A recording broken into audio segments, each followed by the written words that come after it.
Consegue me ouvir? Em primeiro lugar, gostaria de agradecer aos membros da comissão organizadora do seminário, que foram muito prestativos em tudo que a gente precisou. Agradecer a presença de todos e de todas, e também agradecer a presença e o apoio da professora Priscila, que está aqui presente, e ao meu colega Eduardo, que compõe essa mesa. Já antecipo que, sim, eu estou nervoso, certo? Que é um tema que eu estou começando a lidar com ele, então o que eu vou fazer aqui, na verdade, é um ensaio mesmo, uma tentativa de analisar alguns aspectos da obra. Tá? O trabalho iniciado tem como objeto a ficção do Cornélio Pena, com foco, obviamente, na Menina Morta, mas ainda sem delimitação mais objetiva. Aqui eu vou propor uma reflexão sobre o trabalho nesse livro e a minha fala vai ser essencialmente lida, então eu espero, por esse motivo, também não matar ninguém de tédio. Tá? Esse texto é fragmento de um trabalho em andamento que analisa a construção da memória do passado por meio da invenção do ato de elocução da voz que narra a Menina Morta, do Cornélio Pena. A questão da invenção é parte essencial do problema da forma romanesca, e a invenção da memória do passado parece especialmente central nesse romance por pelo menos 3 razões. Primeiro, a forma moderna dessa obra recusa a oposição entre literatura e história, transpassando outras grandes antíteses modernas como verdade, ficção, real e imaginário, história oficial e testemunho da vida, resultando a narrativa em um composto onde os gêneros aristotelicamente separados emaranham-se como tecidos permeáveis que lembram as linhas da vida. Segundo aspecto, é evidente o esforço do autor em situar a narração no tempo histórico coincidente com a escravidão do Brasil. E por fim, o terceiro motivo, porque a escolha desse tempo específico, o passado, produz um distanciamento entre a época do autor e o tempo dos eventos narrados, que parte da crítica entendeu como uma alienação do Cornélio Pena. Para falar da escravidão nesse romance, eu tomo como ponto de partida para essa fala as seguintes palavras do Horácio na Arte Poética. Horácio, lembrando que também foi um escravo forro, né? Um libertus. E o Horácio diz o seguinte: não deveis trazer para o palco qualquer coisa que possa ter ocorrido adequadamente além da cena, e afastareis das vistas episódios que serão descritos mais tarde, pela língua eloquente de um narrador. Medeia não deve trucidar os filhos diante do público, nem Atreu cozinhar em presença dos espectadores seu prato de carne humana. Afastar-me-ei, com desgosto de qualquer coisa dessa espécie que me mostrar. Para Horácio, a exposição dramática de ações repugnantes, irracionais e metamorfoses acaba por distanciar o público que questiona a matéria narrada ao invés de se comover com a ação. É indecoroso agredir os olhos dos espectadores com cenas violentas, de acordo com ele. Mostrar ao vivo Atreu cozinhando os filhos de Tiestes ou Medeia trucidando os próprios filhos contradiz o decoro, é afetação. Justificaria, portanto, o afastamento do público com desgosto diante de qualquer cena dessa espécie. Ora, sem querer levantar aqui a questão de se o Cornélio Pena leu ou não Horácio, se conhecia ou não esse princípio estético, é fato que a sua narrativa, falando da escravidão no Brasil, recalca aspectos violentos dessa realidade, mormente o trabalho escravo. Nesse sentido, sua ficção filia-se à tradição do que, com a professora Priscila, eu passo a chamar de tópica da cena infame e vil, fazendo referência ao verso do Navio Negreiro do Castro Alves.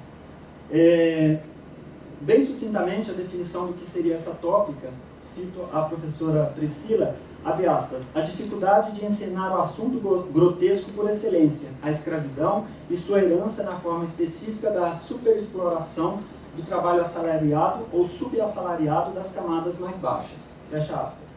Meu objetivo, então, é elencar aspectos da prática da escravidão e, consequentemente, do trabalho no romance A Menina Morta, de 1954, analisando sua representação à luz dessa tópica. A ação de A Menina Morta ocorre numa fazenda em Porto Novo, às margens do rio Paraíba. O tempo é impreciso, mas sabemos que tudo se passa em um momento no final do século XIX. A narração começa com as coisas em andamento, em média res, com uma voz enunciativa em terceira pessoa, nos contando os preparativos para o enterro da menina morta, que pedia pelos negros. Pedia pelos negros é uma citação do livro. Perdoem a citação um pouco mais longa, mas ela é necessária. O comecinho do livro, lá diz o seguinte: não, dona Frau, você não pode costurar mais esse babado do vestido, neste vestido, disse a velha negra, que acentuou bem as duas últimas palavras enquanto erguia as mãos no gesto das verônicas das procissões, agarradas ao corpinho do brocado branco, entretecido de prata, em desenhos de flores de sonho, de contornos vagos. Não nos é dado conhecer quem é a menina morta, nem a causa da sua morte, mas sabemos que tem aproximadamente 7 anos e pertence à elite, conforme nos informa a sua mortalha. Estudando o cerimonial fúnebre no Brasil, Thomas Elbank percebeu que as crianças com menos de 10 e 11 anos são vestidas de frades, freiras, santos e anjos.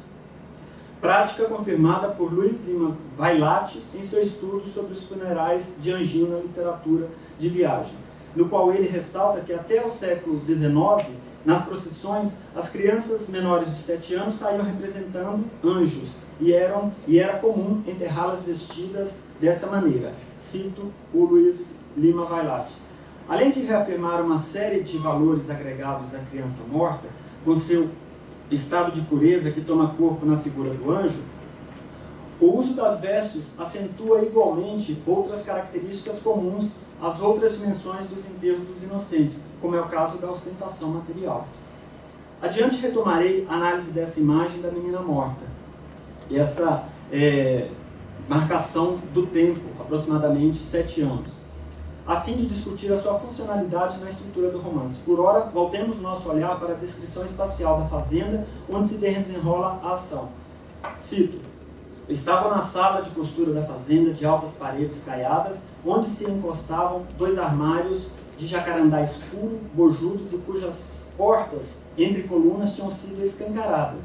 Via-se bem o seu interior, onde se amontoavam peças de linho, de seda, de merinó e de caça da Índia, pousadas em prateleiras sucessivas até bem lá no alto. E lá em cima, as plumas e flores artificiais deixavam ver suas cores delicadas. Sobre a cadeira estavam já prontas a pequena camisa decotada, as meias de seda branca e os borzeguins feitos à mão, destinados à menina morta. Fecha a citação. Não há dúvida de que se trata de um ambiente de riqueza. O espaço é guarnecido de objetos luxuosos. Estamos em uma fazenda que possui uma sala específica para costura, na qual 2 armários de jacarandá, madeira conhecida como nobre, guardam tecidos também nobres, linho, seda, merinó e caça, e outras preciosidades. Vemos ainda que o restante da vestimenta que cobrirá o corpo da menina morta são sapatos feitos à mão. Até aqui eu direcionei o olhar para a menina morta e os símbolos que expressam a riqueza da família, principalmente presentes nesse armário e nessa sala. Contudo, mesmo sendo a personagem sem nome que nomeia o livro, a menina morta não é o único ponto a ser iluminado nessa narrativa. Seria prudente indagar a respeito das mãos que costuraram a sua mortalha. Abro aspas, sua pequena camisa decotada, as meias de seda branca e os borzeguins, fecha aspas.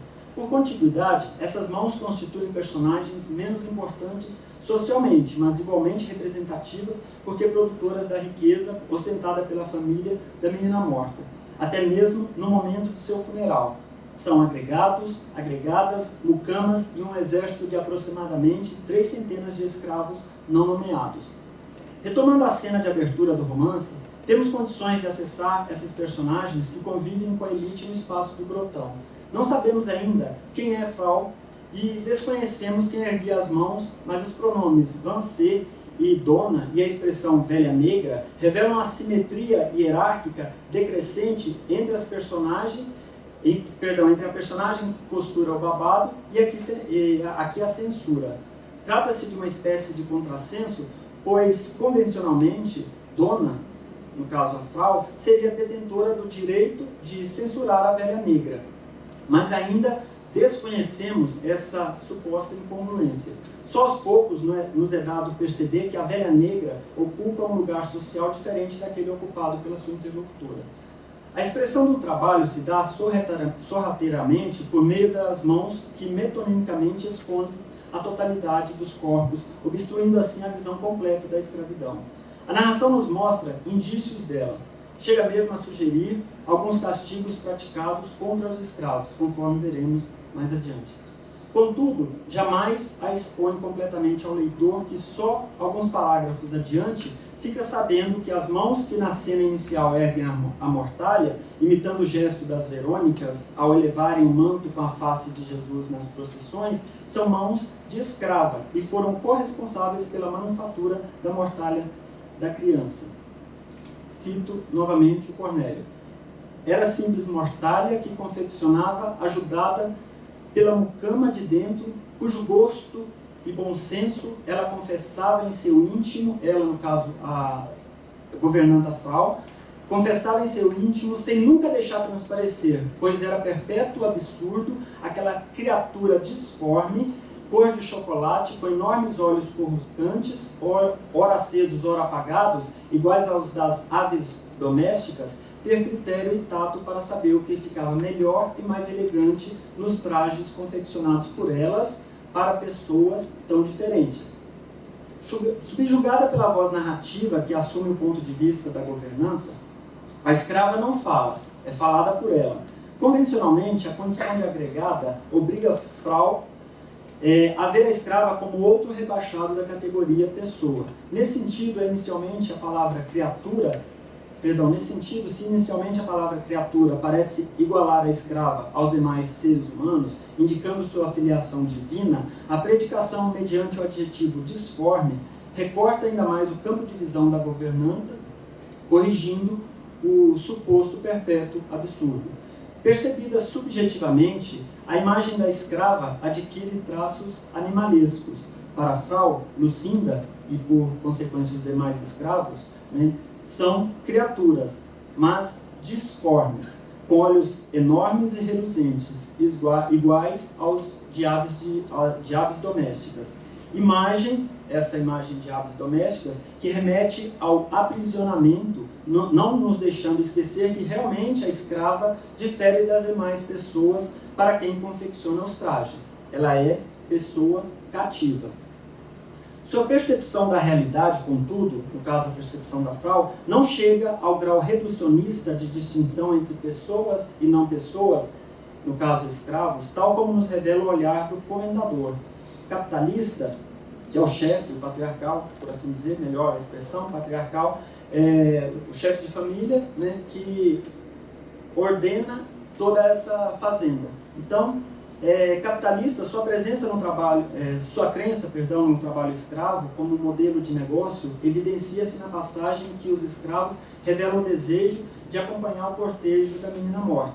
Sabedor de que tudo se passa na mentalidade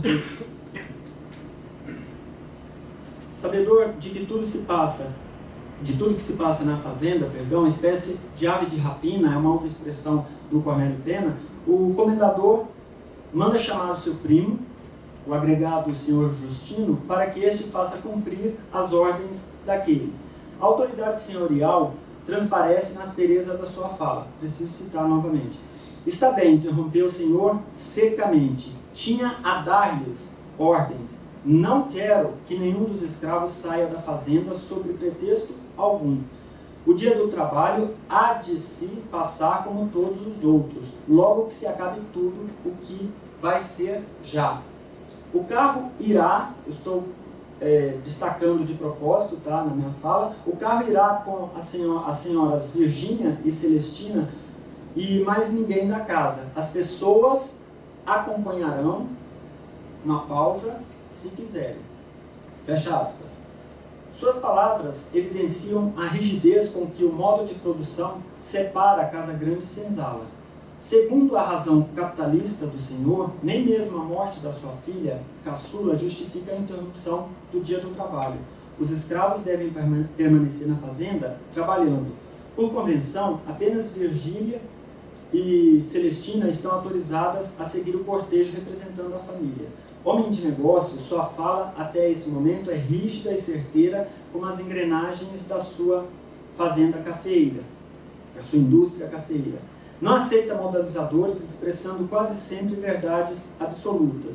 Mas ele conhece as limitações do seu poder. Sabe que não pode interferir na vida dos vizinhos provenientes de outras fazendas.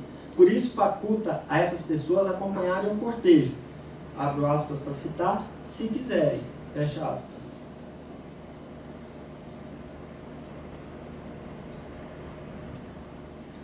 Homem prático, sobreposto no último degrau da escala social, o comendador percebe a realidade de forma ainda mais objetivada do que a visão de Frau Luisa revelou. Para ela, os escravos são criaturas disformes, mas ainda guardam algum traço de personalidade, de humanidade. São pessoas, abro aspas para mim mesmo, tá? Apenas, fecha aspas, diferentes dos senhores da fazenda. A mentalidade do senhor, porém, baseia-se na crença do par antitético pessoas versus escravos. No seu imaginário, os escravos são seres desprovidos da substância pessoa. Sabe-se que, historicamente, esse imaginário teve respaldo em certos estudos de antropologia e na Bíblia. Antropologicamente, pensados como não pessoas, no Brasil colônia, e biblicamente descendentes de Cã, os negros escravos carregam o fardo da escravidão. Além disso, sabemos com Marx que por meio do trabalho o homem produz a si mesmo, substancia-se, na medida em que o conceito homem resulta de sua atividade produtiva. Cito Marx. Como criador de valores de uso, como trabalho útil, o trabalho é assim uma condição de existência do homem, independente de todas as formas sociais, eterna necessidade natural de mediação do metabolismo entre o homem e a natureza e, portanto, da vida humana. Fecha a citação. Pensada segundo a junção desses três fatores, o fundamento bíblico, certo viés antropológico e o pensamento capitalista, a mão de obra escrava não produz substância humana. Logo, escravos não são humanos. E como somente os seres humanos cultuam a morte, não faz sentido no imaginário aristocrático patriarcal interromper a dinâmica da fazenda para que, abro aspas, não pessoas, fecha aspas, prestem homenagem à menina morta. Segundo essa ideologia, o trabalho escravo e o dinheiro que ele produz sobressaem ao sagrado. Desafiar essa ordem é assumir um risco muito alto. É o que ocorre com algumas negras que ousaram desobedecer à autoridade do Senhor. Desejosas de visitarem o túmulo da menina morta, combinaram com um homem livre de abrir a porta da senzala para elas. Ignorando a ordem estabelecida e a aparência apenas de conjunto, seguem em direção à igreja onde está a menina morta, mas logo que saem da fazenda, uma voz estridente manda voltarem. Curioso, mas receoso, o grupo continuou coeso, apressado o seu caminho. Mas, paulatinamente, o simulacro de unidade das negras revela sua imperfeição, sendo substituído pela imagem de afastamento. Vou precisar citar novamente. Todas elas instintivamente se afastaram uma das outras, desvanecida a solidariedade intensa que as unira.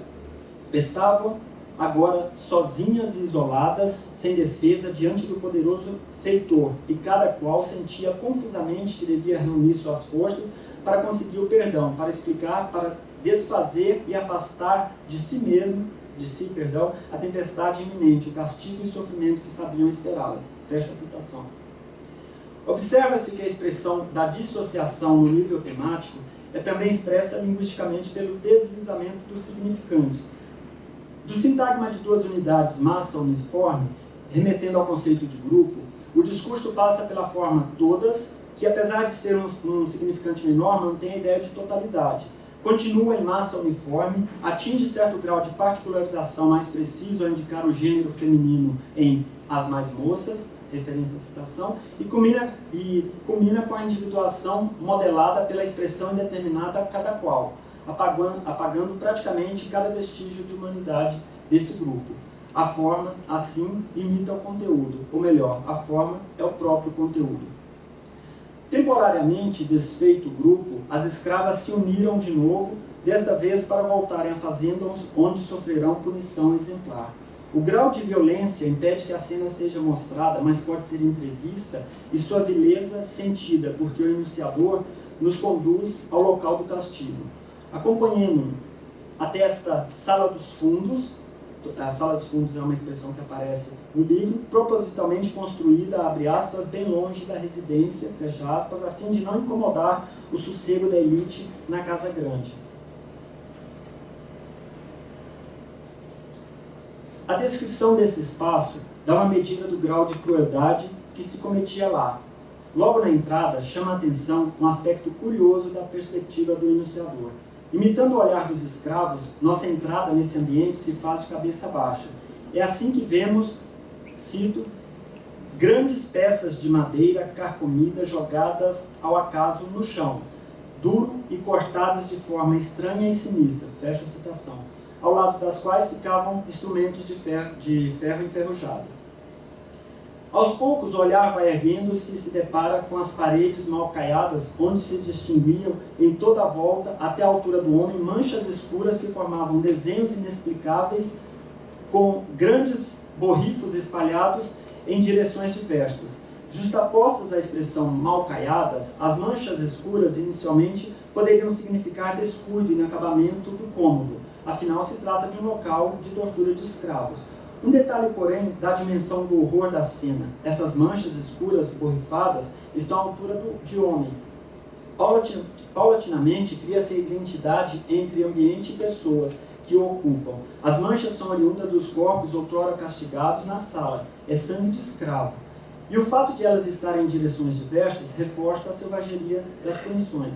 Percorrendo agora horizontalmente o espaço, a voz narrativa nos permite ver que dessas paredes pendem, muito seguros em grandes cunhas de pau, argolões também de ferros brilhantes pelo uso.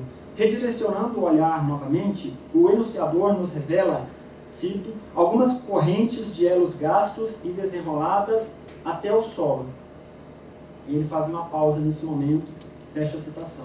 Nesse ponto, a sua voz embarga, suspendendo a descrição. É chegada a hora da entrada das negras nessa sala. A sequência da cena mostra que as negras baixam as pesadas camisas, ficando nuas até a cintura. A nudez parcial poderia sinalizar algum traço de dignidade por parte do feitor.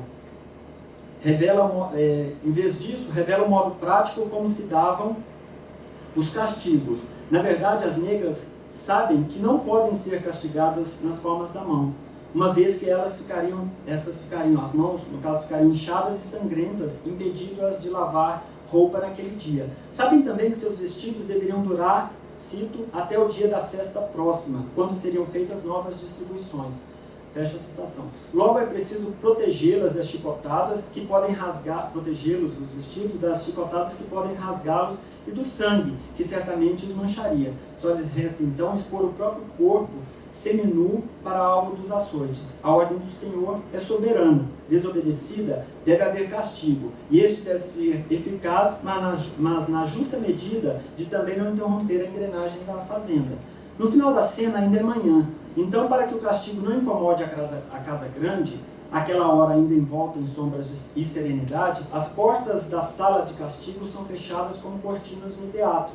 Mesmo assim ainda conseguimos ouvir, cito, gritos selvagens, unos e súplicas gaguejadas, fecha a citação, que abafadas por ameaças ditas em tom surdo se perdem na imensidão do terreiro.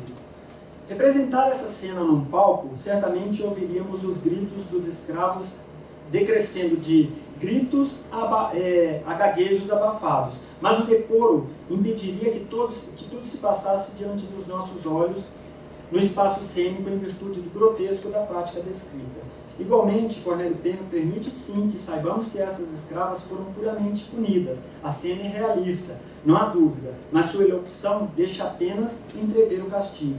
Sabemos que as marcas na parede foram provocadas por sangue de escravos barbaramente castigados, mas pertence a um tempo anterior ao da narração. Diante de nós, nenhuma gota de sangue é derramada, o chicote não estala. nem uma vez diante do leitor. A escravidão por si só é agressão. Mostrá-la pormenorizadamente seria uma espécie de dupla agressão, porque essa covardia seria muito para os olhos do leitor, atentos, piedosos e sedentos de catarse. Então, para evitar essa falta de decoro, a estratégia consistiu em retirar do local do castigo, no momento das chicotadas, o leitor, fechando as portas de modo a captar somente o efeito das chicotadas e o efeito do castigo. Os gritos que silenciam entre a sala escura e a casa grande, seguindo uma maneira de narrar programaticamente pensada, objetivando a diminuição do impacto da cena no leitor, porque ela, a cena descrita, é infame e vil.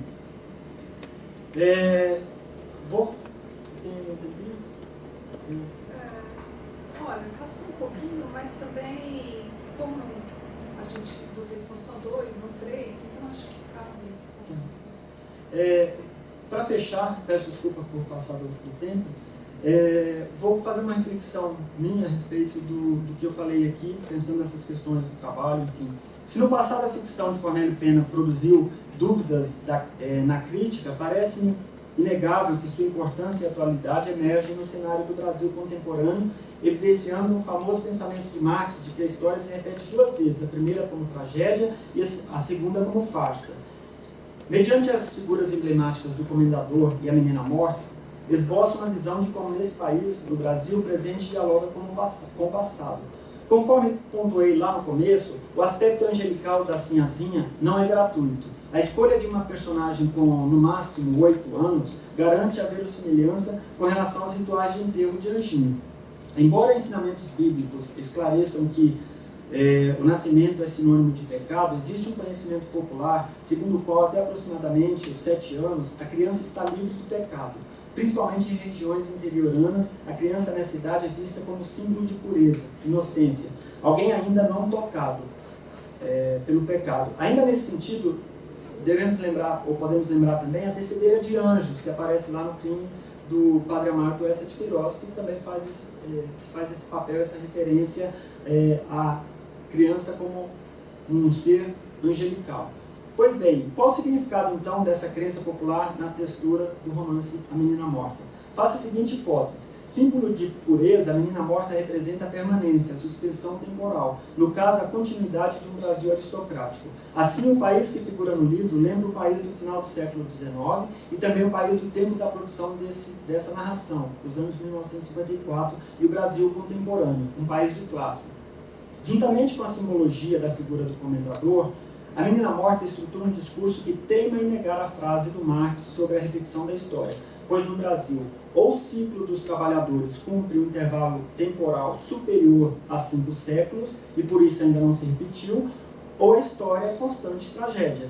Estudando a figura do Senhor do Grotão, Luiz Costa Lima propõe que esse é um tipo vampiro e os escravos são vampirizados. Após explicar pormenorizadamente as tramas que o levaram a constituir essa análise, o crítico afirma, cito, rompida a relação com o vampiro real, o comendador, a menina morta, deixa de ser um vampiro legalizante para tornar-se membro plenamente morto de uma comunidade de dementes, composta por Mariana, a louca, Carlota, a metáfora da loucura, fecha a citação. E os escravos também do Grotão, que seriam espécies de dementes. Pensado em termos de relações sociais no Brasil, o vampiro comendador é uma espécie de fantasma da elite exploradora da força de trabalho alheia, elite que teima em se fazer presente entre nós ainda em 2018. Como analista de literatura, é meu dever encontrar coincidências desconfiando delas.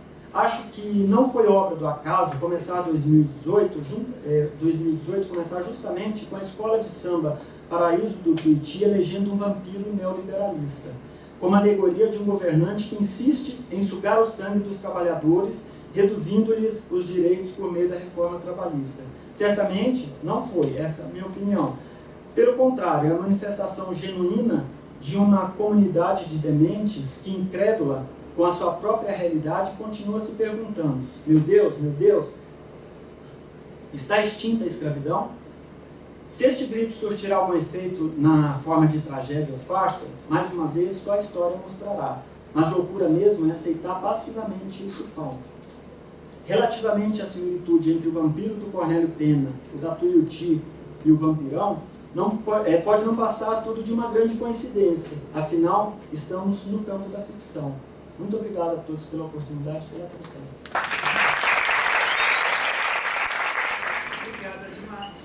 Então, eu vou passar a palavra ao Eduardo Marinho, mestrando em literatura brasileira, o Dimácio é doutorando em literatura brasileira, esqueci de mencionar isso. E, como vocês devem ter percebido, a mesa está, então, com 2, em vez de 3 integrantes, porque o Evandro dos Santos, que ia falar sobre o chamado romance proletário no Jorge Amado, não pôde vir por problemas de saúde. Bom, então, a palavra para o Eduardo, que vai falar sobre a crônica da casa assassinada do Lúcio Cardoso. Bom dia, boa tarde. Primeiramente, eu gostaria também de agradecer a oportunidade de apresentar o trabalho. Ainda não cheguei nem na qualificação, então ainda é um projeto em construção e toda a participação é bem-vinda. Agradeço também a mesa, o Dimácio, a professora Priscila, e agradeço a comissão organizadora por todo o apoio. Eu pesquiso o romance Crônica da Casa Assassinada, do Lúcio Cardoso, que foi publicado em 1959. O Lúcio, eu vou só também remontar, porque eu não sei se todo mundo chegou a ler o livro, mas vai ter. O Lúcio ele estreia na década de 30, em 34, com o romance Maleta. Ele foi, pela historiografia literária, classificado como um dos romances intimistas, um romancista intimista, nesse clima de polarização ideológica que é marcado do período entre regionalistas e intimistas, muito ligado ao pensamento católico conservador, e a sua produção literária, de alguma forma, dos anos 30, estava um pouco comprometida com isso, e nos anos 50, talvez inclusive por causa disso ele foi menos lido a partir da década de 40, e nos anos 50 ele se afasta um pouco de produção de romance, vai se dedicar a outras formas de produção artísticas. Ele escreve novelas, ele fundou um teatro de câmara em São Paulo, participou de montagens do Núcleo Experimental do Negro, com Adonias Filho, e também se aproximou de alguns cineastas no começo do cinema novo, na metade dos anos 50, chegando inclusive a produzir roteiro cinematográfico. Em 59 ele publica a Crônica da Casa Assassinada, em 62 ele tem um derrame, ele perde a voz e a locomoção motora do lado direito e passa a se dedicar à pintura. E fica pintando quadros e fazendo inclusive exposições até 68, quando ele falece. A Crônica da Casa Assassinada, só retomar brevemente, ele é um livro que é um romance longo que ele vai tematizar a decadência da oligarquia rural mineira. Então esse é o principal tema do livro. Ele tem uma composição bastante diferente, porque são 10 narradores personagens que escrevem em primeira pessoa, em vários gêneros literários diferentes. Então você tem um diário de alguns personagens, livro de memória de outros personagens, depoimento de outros personagens. E a partir desse ponto de vista fragmentado entre esses 10 personagens, a gente vai contar um pouco dessa história. O foco de todos os narradores é a personagem Nina, que é uma figura que desestabiliza essa família. Ela vem do Rio de Janeiro e se muda para o interior de Minas Gerais, e ela é o centro da atenção. Ela desestabiliza essa família completamente, ela representa algo que eles não conseguem compreender, e ela está morrendo de câncer. Também fazer uma ressaltar, que isso vai ser importante para a minha fala, que o Lúcio Cardoso ele cria uma cidade ficcional no interior de Minas Gerais, se chama Vila Velha, e dentro dessa cidade de Vila Velha você tem a Chácara dos Menezes, que é onde toda a história é concentrada. Então, a maioria das vezes é dentro da chácara, algumas vezes vai falar um pouco sobre a Vila Velha, que é essa cidade ficcional, né? Então, passando disso, eu vou, durante a minha fala, então, abordar 3 momentos disso. Então, primeiro falar um pouco sobre esse tema da decadência no romance de 30. Depois eu vou mencionar a relação de trabalho nessa Chácara dos Menezes, enfocando principalmente em 2 figuras, que é a Beth, que é uma governanta inglesa, e a Anastácia, que é uma ex-escrava, que continua trabalhando para a família. E, por fim, eu vou problematizar um pouquinho essa noção de romance intimista versus romance regionalista e pensar em uma outra possibilidade.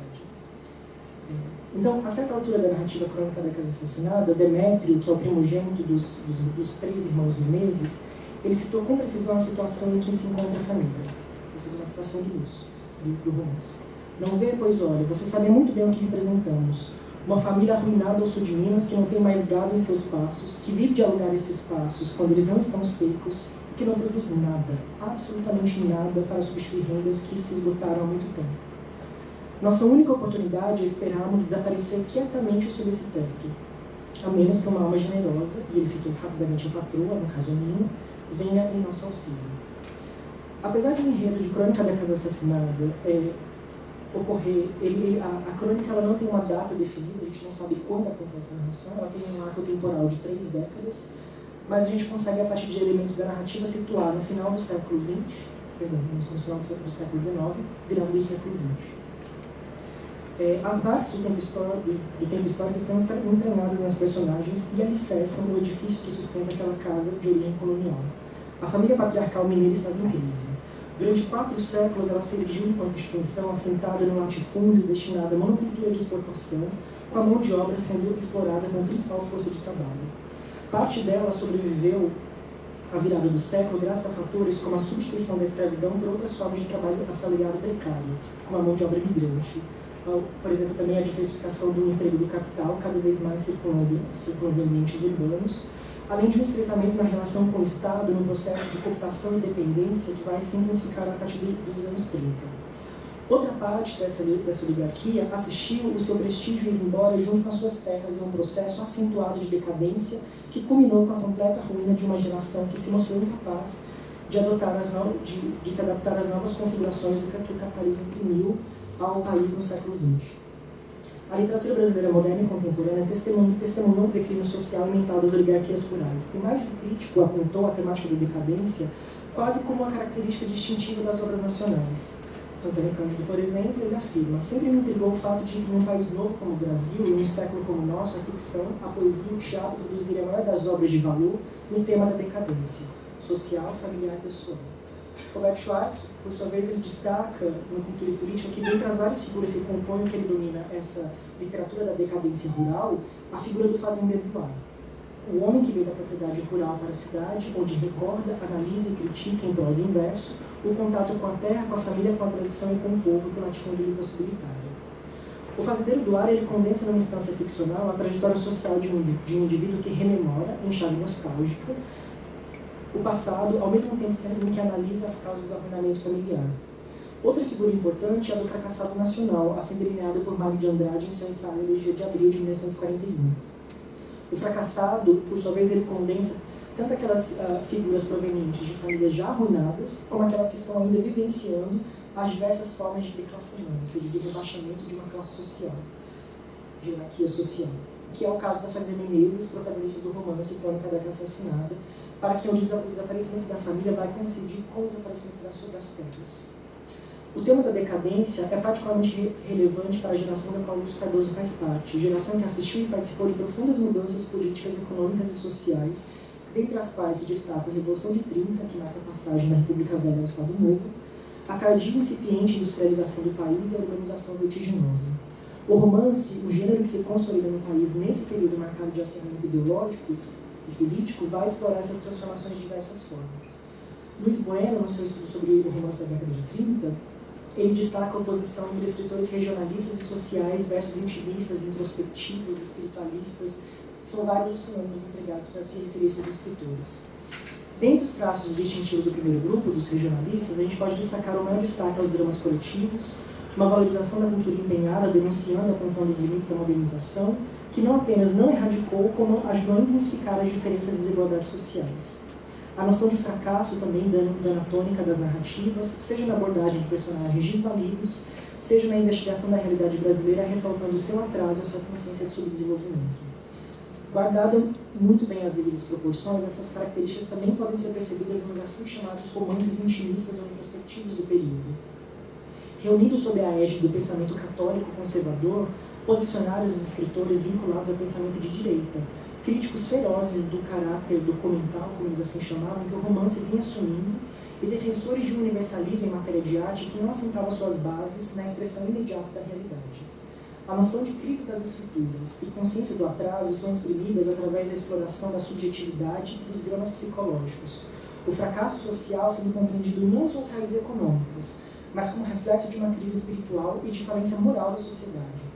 Em lugar da pesquisa dos costumes, explora-se experiências subjetivas do sujeito, agora compreendido não apenas como desvalido, mas como ser atormentado, um ser de exceção. Em lugar das explicações materiais, recorre-se às forças misteriosas, a fé como a dimensão que rege a vida e o destino das personagens. Em ambas as vertentes artísticas, destaca-se a descrença na possibilidade de transformação política e social pela via da modernização. Agora, passar então para falar um pouco sobre o trabalho mesmo na crônica. Na crônica, os 3 irmãos Menezes, cada um à sua maneira, oferece um retrato da família oligárquica mineira. Demétrio, irmão mais velho, é o que mais se identifica com o passado tradicional da família, ansioso de preservar, se não os bens, ao menos a aparência.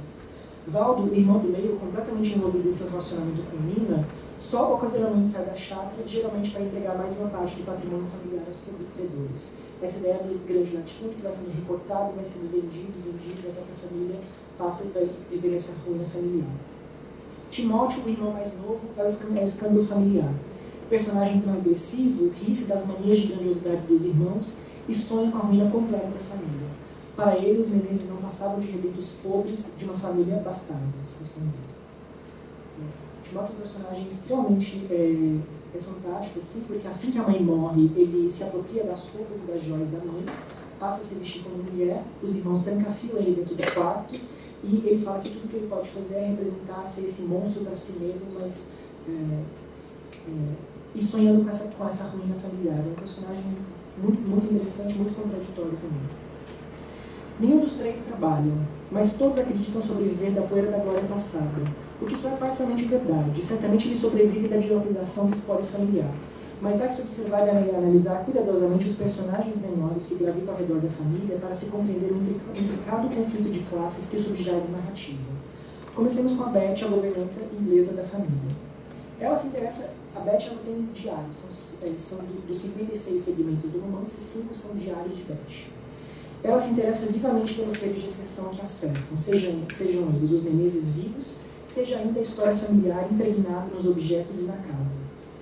Chama a atenção o fato de que Beth raramente escreveu sobre si própria no seu diário. Ela nota de uma forma um tanto vaga que ocupa a função de governanta desde os tempos em que Dona Malvina, a mãe dos 3 Menezes, ainda estava viva. Desde aquele momento, ela se integrou de tal forma à família que já lhes era indispensável. Nem se via mais como membro da criadagem. Imersa na relação conflituosa entre os Menezes, com muita eficácia, ela dissimula a relação conflitiva com as demais trabalhadoras da chácara, por ela assim referidas, abre aspas, como as pretas da cozinha. Um traço definidor da personagem. Escondida sob a máscara da governanta quase da família, repousa o temor de ser confundida com as demais empregadas da chácara. Para ela, a posição de governanta confere não apenas distinção na hierarquia da criadagem, mas parece quase situá-la mesmo fora do âmbito do trabalho. Que algumas dessas trabalhadoras tenham sido escravas, como a quase centenária escrava, Anastácia, ou que o pagamento pelos serviços prestados esteja comprometido por causa da ruína familiar, ela não se interessa. Orgulha-se de poder transitar da cozinha para os demais aposentos. Anastácia, por sua vez, é a cozinheira da família. O personagem, ao longo do romance, tem contornos pouco nítidos. Sabe-se que ela fala um dialeto entre africano e sertanejo. No livro de memória de Timóteo, o personagem, quando ele está anotando e relendo a sua infância, ele pergunta a Anastácia por que ela tinha pele preta. Ela respondia, e essa acho que é a única fala dela no romance, porque tudo é de forma indireta. Ah, Nhonhô, é que no país onde nasci não há de dia. Quando ela, passeando pela casa, vê o retrato de Maria Sinhá, antepassado dos Menezes, faz o sinal da cruz. Maria Sinhá era uma mulher atirada ao limite de si mesma. Vestia-se de homem, andava a cavalo, vergastando os escravos com chicote. A palavra escravidão não é utilizada diretamente para se referir à personagem Anastácia, embora o leitor consiga identificar que a cozinheira trabalhou primeiramente como escrava e que, passado o regime da escravidão, foi incorporada aos outros empregados da casa, logicamente sem ser assalariada. Ambas as personagens são características da mansão colonial, a face de um Brasil que se moderniza e permanece arcaico. No seio familiar convive numa atmosfera de tensão a escrava, ex-escrava e a preceptora inglesa. Aqui as relações de trabalho aparecem circunscritas aos espaços segregados, a convivência de diversos regimes de trabalho que implicam lugares sociais e morais distintos. As relações de trabalho no romance ganham complexidade e apontam para a memória viva da escravidão, para as articulações entre a dependência e servilismo entre classes, a desagregação da oligarquia rural mineira e seus parasitados. Um parênteses, claro que a gente não se trata aqui de fazer uma mera oposição entre um setor arcaico e um setor moderno, também visto como atrasado, porque ambos representam, na verdade, uma mesma face dessa formação capitalista no Brasil do século XX. Essa complexidade, na minha opinião, ela é insatisfatória por ser incompleta e por demais simplificada. Na Crônica da Caça Assassinada, ambas as personagens não são aprendidas a partir de suas contradições sociais, mas são desenvolvidas narrativamente como um mero suporte dos dramas da oligarquia rural. Não deixa de ser um pouco irritante a maneira retrógrada com a qual Lúcio Cardoso às vezes a situa na narrativa, recorrendo com frequência ao clichê. Por exemplo, a cada vez que Valdo toca em Beth, dando provas de uma suposta cumplicidade, os olhos do governante se enchem de água. Anastácia assiste da porta da cozinha a felicidade de Valdo, emocionando-se quando vê o patrão feliz. Não convence.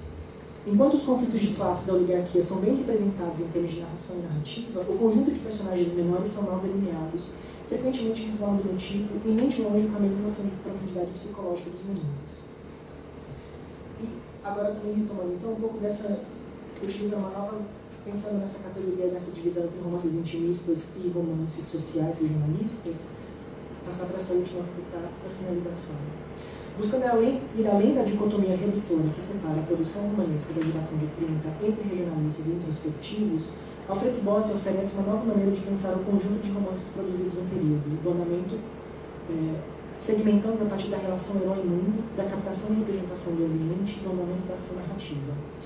Lúcio Cardoso, comumente classificado pela crítica como um romancista introspectivo e intimista, sobretudo por causa dos seus romances produzidos nos anos 30, continua 20 anos depois explorando a subjetividade de suas personagens, no caso da Crônica da Caça Assassinada. No entanto, a crônica, pelo multifacetado jogo de encenação de vozes, advindas de lugares sociais distintos, oferece um panorama mais complexo do tecido social. Daí esse romance da decadência não poder ser lido apenas como dramas individuais das personagens, mas precisar ser apreendido também nas suas dimensões de classe, de gênero e de raça. A dimensão introspectiva da Crônica da Caça Assassinada é facilmente percebida pelos leitores. Diversos gêneros da intimidade são mobilizados para a construção da narrativa, toda ela um emaranhado de registros escritos que dão conta do andamento do enredo, mas que também se perdem em rememorações, divagações e sondagens espirituais. Os dramas do tempo histórico aparecem atenuados e representados, ora como conflitos individuais, ora como conflito entre personagens. É só por meio da análise do registro escrito de um determinado narrador personagem, confrontando com o registro escrito de um outro ponto de vista conflitivo com o seu, que as tensões ultrapassam a dimensão individual e atingem a dimensão social, o espaço de uma tensão crítica. A dimensão crítica no romance é que parece-nos mais problemática. A decisão de trazer para o centro da narrativa a casa, leia-se a chácara dos Menezes, traz uma certa concisão para o painel. O ambiente das pequenas cidades mineiras, prósperas no período colonial e começo da República, mas que perderam o prumo e o rumo depois das sucessivas transformações políticas e econômicas, fazem coabitar no mesmo espaço a grandeza do passado e a decadência do presente. Ela permite também vislumbrar algumas tentativas de homologia presentes no romance. Diz Lúcio Cardoso, através da cidade, o mito de um país agonizante. Isso ele diz numa entrevista. Através da cidade, o mito de um país agonizante. Nessas lutas sem trégua, a descrição de sentimentos envenenados que corroem o espírito desse país, que o torna inerte e sem visto para o futuro. Espaço da estagnação, tempo da decadência. Alfredo Bossi destaca romances como tensão críticas, são aqueles que conseguem a dimensão... Alfredo Bossi destaca que romances que conseguem atingir uma dimensão crítica são aqueles que revelam as graves lesões que a vida social produz no tecido da pessoa humana. Logram, por isso, alcançar uma densidade moral e uma verdade histórica muito mais profunda. Sem dúvida, com a Crônica da Caça Assassinada, Lúcio Cardoso consegue oferecer um retrato dramático do processo de desaparecimento de uma classe social. Esta, porém, não habita só no mundo, convivendo com uma rede intricada de sujeitos que, como tais, precisam ser exploradas em suas complexidades e contradições em termos de representação literária. O problema reside, portanto, no fato de esse romance da decadência apreender apenas um dos lados do processo histórico. Beth e Anastácia são personagens fracas porque esgotam sua função no preenchimento do enredo. A sua função no preenchimento do enredo, o que resulta no apagamento de suas contradições constitutivas em prol do drama familiar oligárquico. A dicotomia que marca a produção romanesca dos anos 30 no Brasil precisa ser reavaliada, especialmente as categorias postuladas pela historiografia literária para interpretar as obras a partir desse binômio positivo, romance social versus romances intimistas. O binômio é eficaz no sentido de permitir uma homologia entre objeto literário e as relações sócio-históricas presentes no tema e na forma, mas isso sobre aquelas obras mais significativas de cada corrente.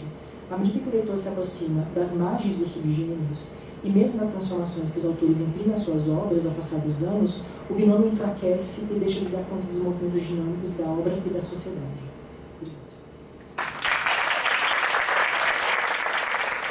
Eu queria só fazer um comentário sobre as falas, incluindo também, de certo modo, a fala que é ausente, mas é forte no texto, né, sobre o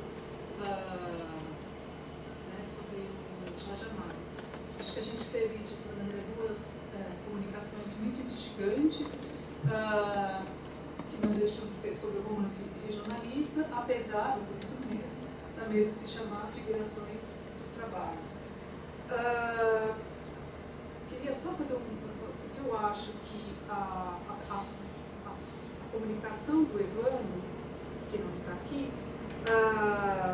tentando perseguir, né, a ideia, um pouco, tentando fazer análise do que seria o romance proletário no Jorge Amado, de uma certa maneira, faz um contraponto com as outras duas análises, pelo próprio objeto, porque se perguntando sobre o que seria o romance proletário, muito pouco tratado, né, diz ele, pela crítica literária no Brasil, primeiro diz, bom, não dá para falar muito em luta de classes, né, não é isso tanto que está presente nos romances como Cacau, Suor, esse detém sobretudo em Cacau, do Jorge Amado. Talvez o que distinguisse mais o que seria um romance proletário, nesse caso, seria a presença de um clima revolucionário. Essa seria, aliás, uma pergunta que eu faria a ele, né, sobre exatamente o que seria. Ele está falando especialmente, me parece, da Revolução do Clima, né, que vem depois da Revolução de 30. Mas por que eu estou mencionando esse texto? Porque eu acho que, de uma certa maneira, o que foi mais central no romance regionalista, considerado aqui no sentido bem lato, né, a partir dos romances de 30, mas vocês veem, a Crônica da Casa Assassinada é de 59, embora de um autor que começou a escrever, cujo primeiro romance é dos anos 30, ainda faz sentido, né, colocar a Crônica da Casa Assassinada nesse ciclo. O que eu acho que, então, é central nesse ciclo, ou não, enfim, isso já foi bastante estudado pela crítica, é o tema da decadência. Né? Não por acaso, Antônio Cândido fala, né, o quanto, para além, inclusive, né, do ciclo dos romances regionalistas, o tema da decadência, ele acabou inspirando muito daquilo que resultou, né, nas melhores obras, seja em ficção, poesia e mesmo teatro. Então, o tema da decadência, nesses dois romances, como vocês viram, com muitas semelhanças, né, quanto à matéria, e, de um outro lado, o romance proletário, mais solitário, cujo tema não é propriamente a decadência. De uma certa maneira, é um romance que visa mais ao futuro do que o passado, né, porque aí, digamos assim, se concentrando sobre o que seria o início de uma consciência de classe, né, do que seria uma classe trabalhadora, né, você teria possibilidades de emancipação, né? Então, é um romance, de uma certa maneira, que visa a emancipação.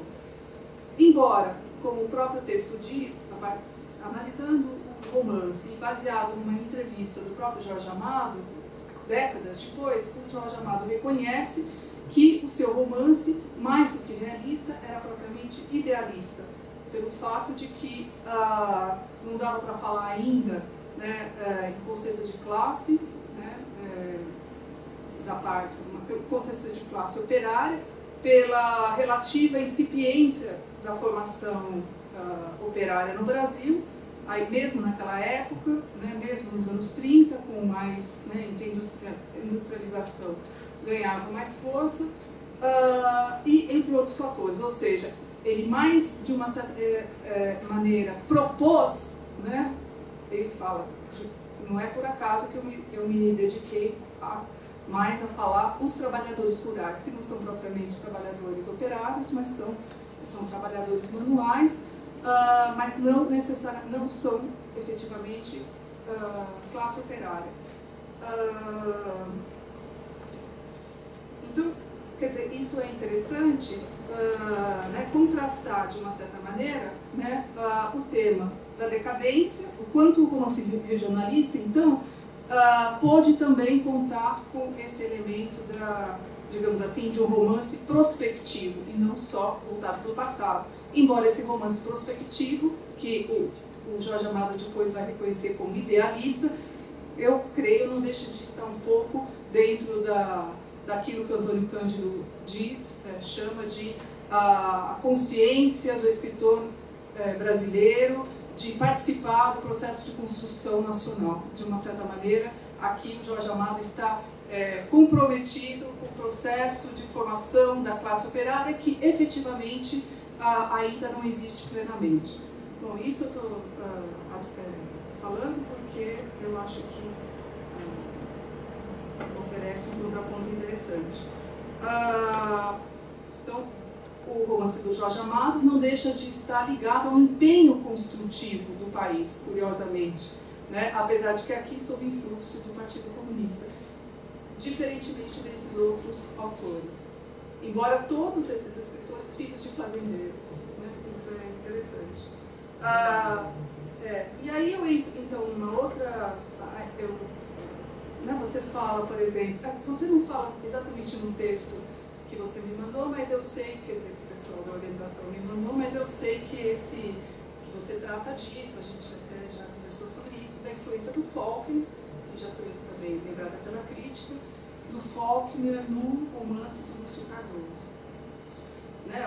O multiperspectivismo, né? Esse foco que varia, né?